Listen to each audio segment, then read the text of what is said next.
पितु मातु सहायक स्वामी सखा तुम ही एक नाथ हमारे हो। इस जीवन के तुम जीवन हो, इन प्राणन के तुम प्यारे हो। जिनके कछु और धार नहीं, तिनके तुम ही रखवारे हो। सदभांति सदा सुखदायक हो, दुख दुर्गुण नाशन हारे हो। देखी भगवान के जब रूप के बात बानू, भगवान सबके कल्याण करे खतरा भांति भांति के अवतार लीले।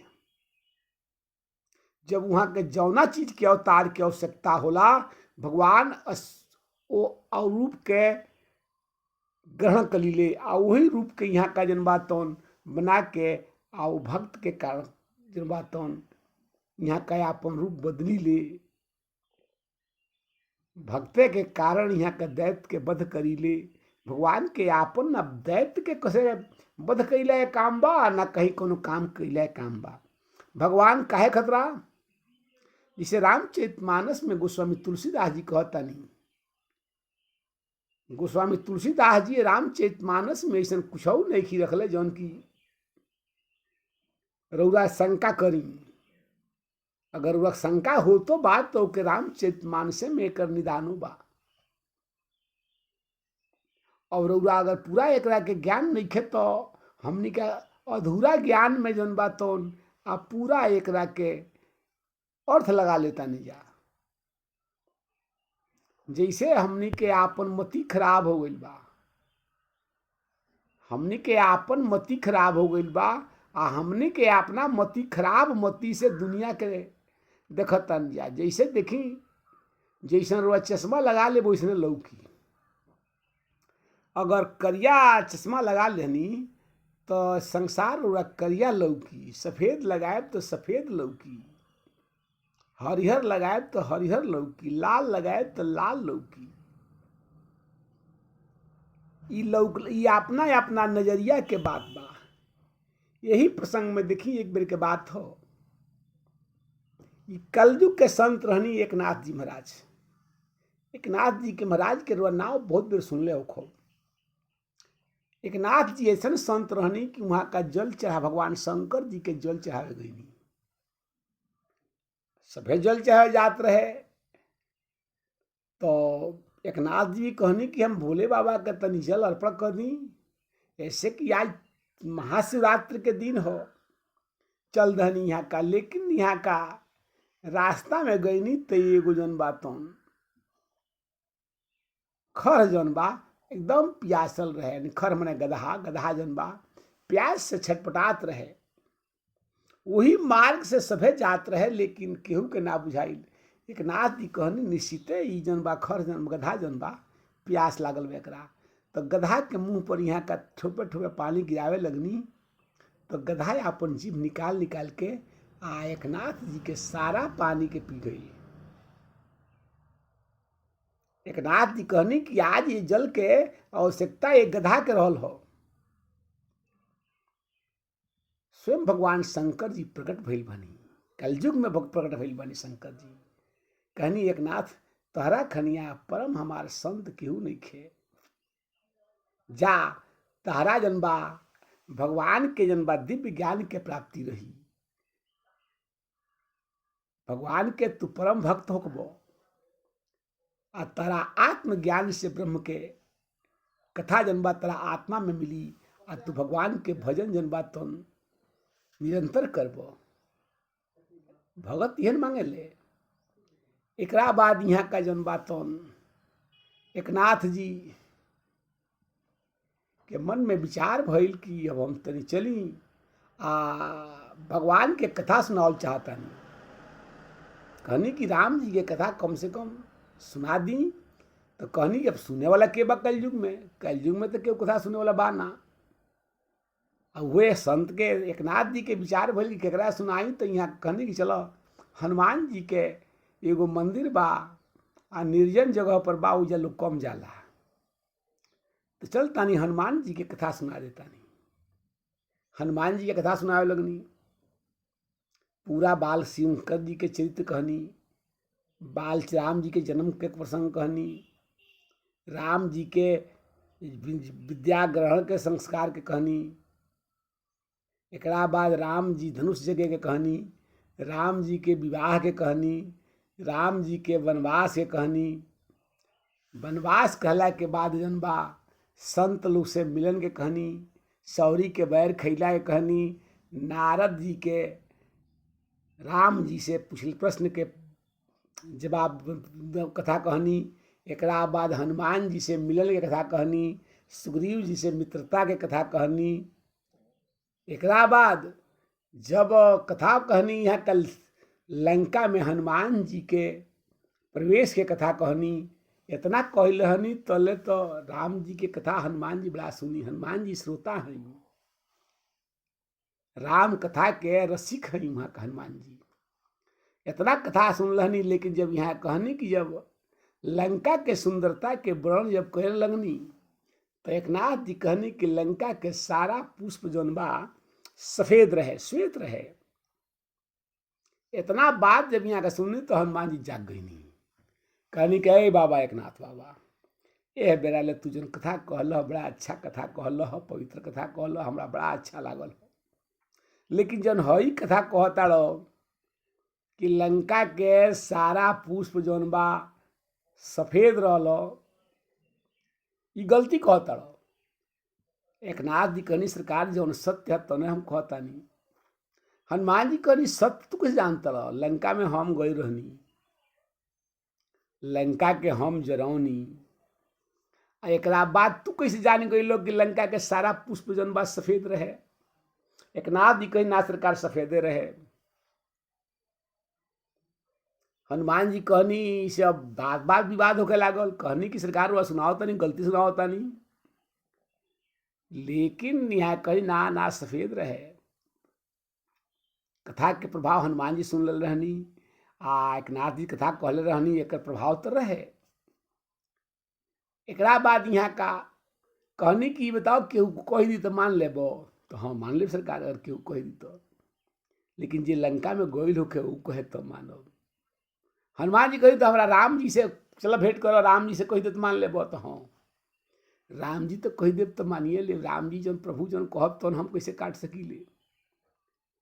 राम जी के लगे जब एकनाथ जी गई बानी तो देखी कथा के प्रभाव से कलयुग में भी राम जी आ गई बानी।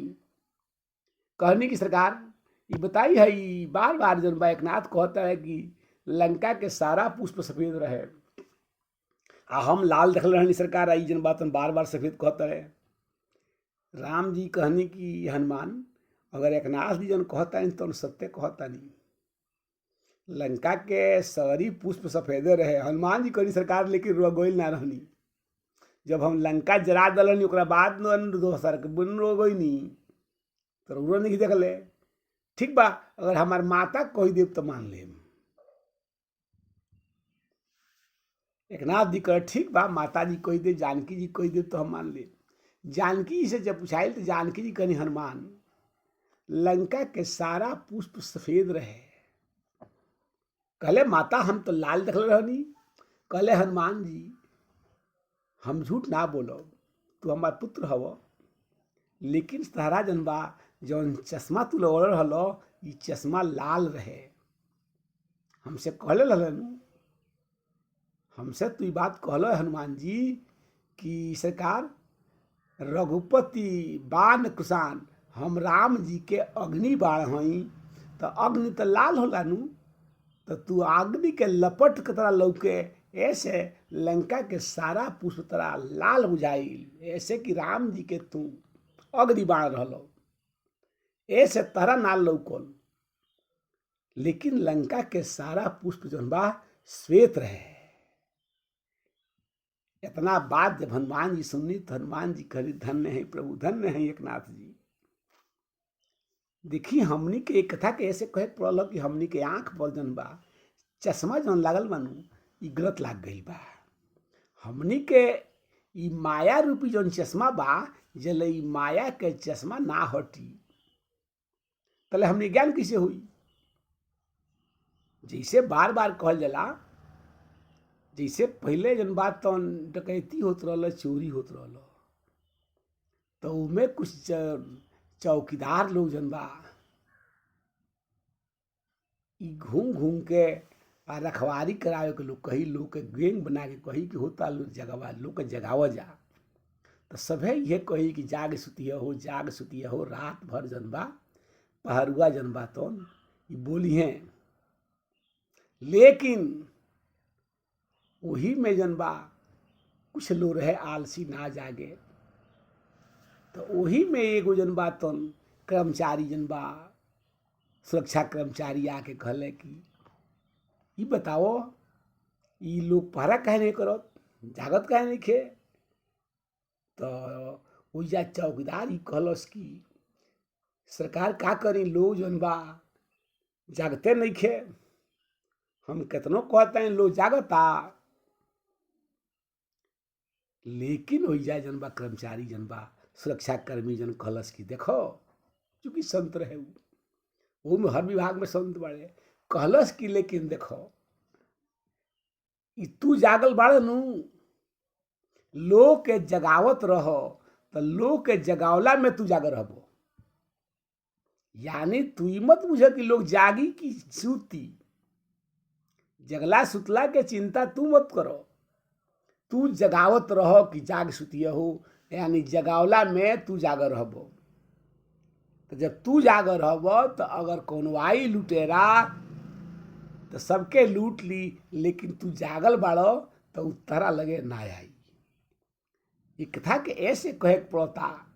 देखिए यही यहाँ हमनी के भगवान के जन बातों लोग के प्रसंग कहे में, लोग के सुनावे में, लोग से भगवान के कहल जा कि हो भगवान के भजन करो, तो हमनी के ये लोग के जगावला में लोग जागी कि ना जागी तो भगवान के काम बा, लेकिन लोग के जगावला में हमनी के खुदे जागर रह जाई।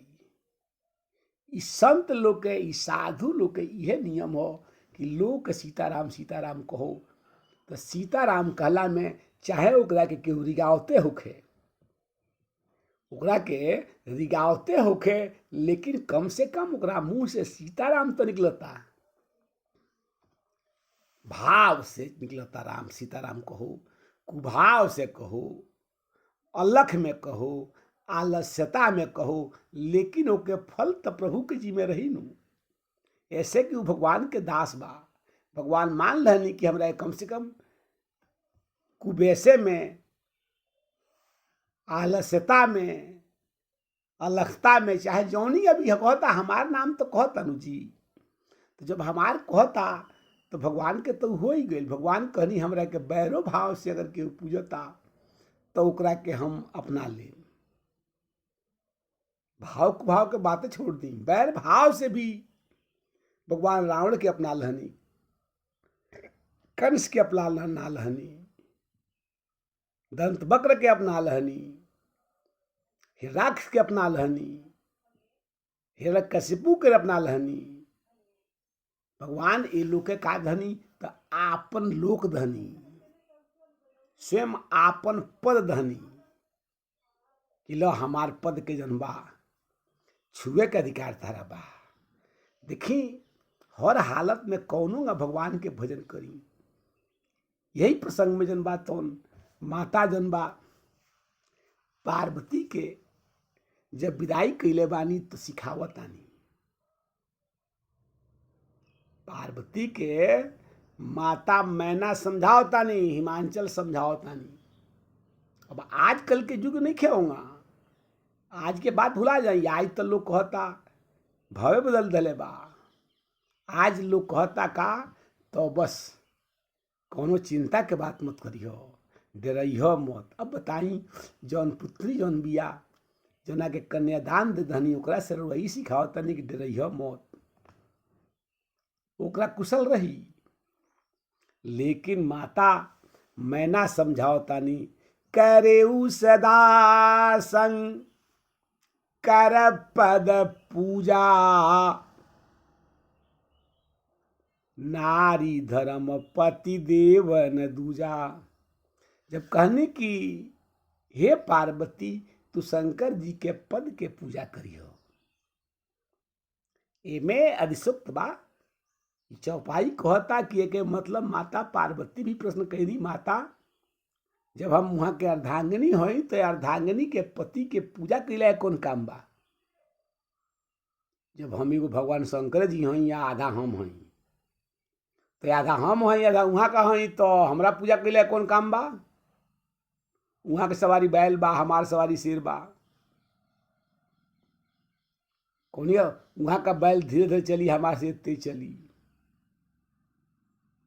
वहाँ के लिए खाली एगो त्रिशूल रखले बानी, आ हमरा लगे ढाल, कृपाण, चक्र, त्रिशूल सब धारण कैले बानी। इतना कैला के बाद भी माता समझाओ तानी कि ना, करेहू सदा, सदा मैंने हमेशा शंकर पद पूजा, शंकर जी के पूजा करी हो। काहे? तो नारी हो तू, नारी धर्म पति देवन दूजा। नारी के धर्म हो, तारा लगे जौन है अस्त्र शस्त्र बा, तोहार बाघ बा, ये सब कैसे पर बल, केकरा बल पर बा? तो भगवान शंकर जी के बल पर बा। सही बात यह हो, शंकर जी आपन पावर दे दहनी माता भगवती के कि चलो ठीक बा, हमरा भगत के तू रक्षा करी हो। ऐसे यहाँ के याद शक्ति भईनी। अब भगवान कहनी चलो हमार कुछ कर्म, हमारा जगत भगत लोग का बा, तो जी हमार भक्त बा सभे तेरा पुत्र के समान बा, तो अपना पुत्र के रक्षा कईल माता के अधिकार बा। ऐसे माता के लगे सारा चक्र, सुदर्शन चक्र, ढाल, कृपाण, तलवार, भगवान कहनी तू 8 भुजा रखो। देखिए हमनी के बार बार एके प्रसंग करता है जा कि भगवान जन बातों, अरे भगवान तो हर जगह बानी, कहाँ नहीं कि हम में, तुम में, खड़क संभ में, सब में व्यापी राम। भगवान हर जगह बानी। भगवान के इच्छा के तो कुछ हो सकता थोड़े। रउरा ही भेद होखी कि भगवान के इच्छा के बिना रुआ कुछ कर सकीले, यह असंभव बा। ऐसे कि होनिहार प्रबल बा, लेकिन होनिहार के काटे के अधिकार केकरा लगे बा? तो मात्र भोले बाबा के लगे बा। यही से यहाँ कहनी करे सदा शंकर पद पूजा, नारी धर्म पति देवन दूजा। यानी पति अगर आजू के परिवेश देखी कि जेकर जना भी माता के अगर ओकर पति प्रसन्न ओकरा पर बा, तो संसार ओकरा कुछ ना बिगाड़ सकेला। आ जेकर पति ओकरा के परित्याग कर दे, तो समाज में ओकरा केहू सम्मान दे ना सकेला। आ छोटी छोटी बात के लेके पति पत्नी में विवाद हो जाला। लेकिन ये पुराण हमनी के कहला कि माता का हई? तो अर्धांगिनी हई। राम जी जन बातन वन में गैल बानी, तो बाबा लिखतानी कि प्रिया चढ़ाई चढ़े रघुराई। राम जी नाव पर चढ़ावता नहीं, लेकिन उनमें प्रिया के अपना पत्नी के चढ़ा के नाई पर तब चढ़ता नहीं। ये तरीका के भाव बा। ये भाव के हमनी के अपना मार्ग से भटक के आपन गलती के छिपावे खतरा 1000 गलती हमने करता नहीं जा। हमनी का गलती छपावता नहीं जा। देखिए ये पर पहले जन बा छिपाई मत, गलती रुआ से हो गई तो गलती ना होखे एकरा के रउरा छिपाई। लेकिन आज जन बा उ गलती ये लुका करता, छपावता, फलाना हई काम कैले, हई काम कैले बनी, हऊ कैले बनी, एकरा गिनावता नहीं। जौन राउर है ना हो, रउरा तो एक शब्द बोल ना सकीली, रुआ चल ना सकीली। ऐसे कि ऊपर वाला रउरा के जौन बल देले बा, वो बल के प्रभाव से सृष्टि में रउरा 4 डिग चलतानी, रउरा बोलतानी। अन्यथा भगवान आपन शक्ति ले ली तो रउरा बोले कोनो अधिकार नहीं खे। ऐसे भगवान के जितना अधिका से अधिका होखे भगवान के संकीर्तन कइल जा, रउरा सत्संग करी भगवान के जन बातन। सत्संग के मतलब होला कि कहीं जहाँ संत एगो से दूसर का संत में से भेंट हो जा तो हमारा वह सत्संग हो। आ ये पर हमेशा ख्याल करी, हमने के सबके ख्याल करे के चाहिए। ऐसे कि भुला के भी गलती अगर हो गई तो ओके भगवान बर्दाश्त ना करो, कतई वहाँ कही न सकीले।